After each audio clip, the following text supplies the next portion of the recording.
मान्यवर, जो लोग बैंकों के राष्ट्रीयकरण के इस कदम को समाजवाद की ओर एक कदम मानते हैं, वही इस पर जोर देते हैं, वे लोग जोर नहीं देते जो पूंजीवादी अर्थव्यवस्था को स्वच्छ करने को उत्सुक हैं, परंतु भले ही जिस रूप में वह प्रस्तुत किया गया है और लक्ष्य चाहे कोई भी हो, आम तौर पर यह कदम उस इच्छा का प्रतीक है जो एकाधिकार को आर्थिक एवं सामाजिक प्रभाव के विरुद्ध लड़ना चाहते हैं। यहाँ तथ्य क्या है? प्रश्नवाचक।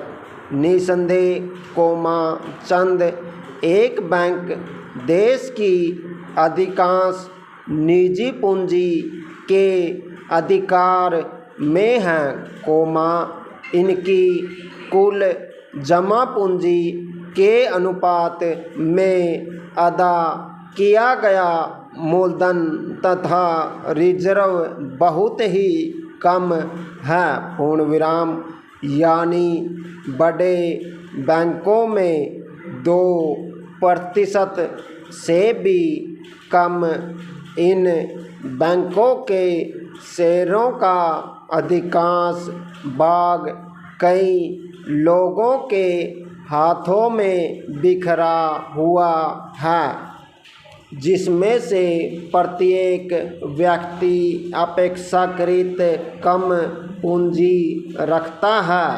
इससे बैंकों पर कारगर नियंत्रण रखने के लिए अपेक्षाकृत अधिक शेयर रखने वालों के समूह को सहायता मिलती है,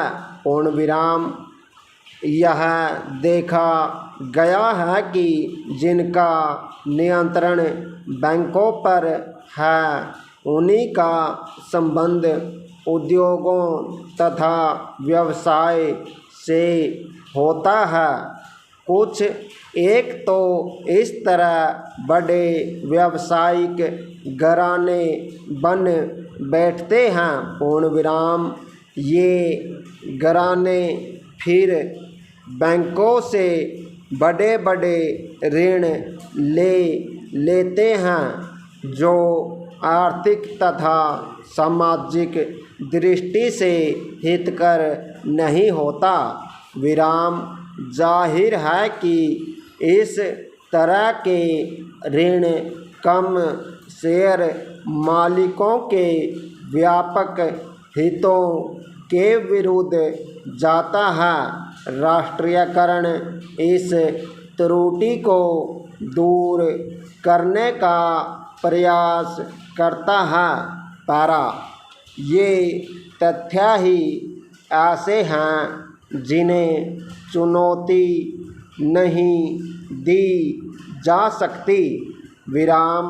इस पर बहस हो सकती है कि इस त्रुटि को दूर करने के लिए कौन सा तरीका अपनाया जाए।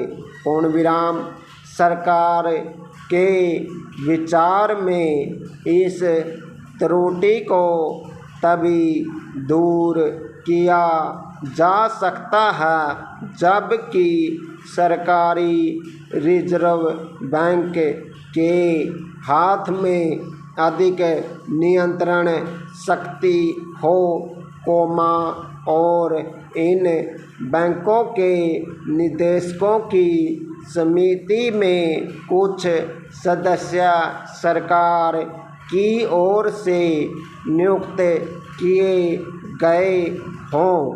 इसी तरह से अन्य उपाय सरकार द्वारा सुझाए जाते हैं।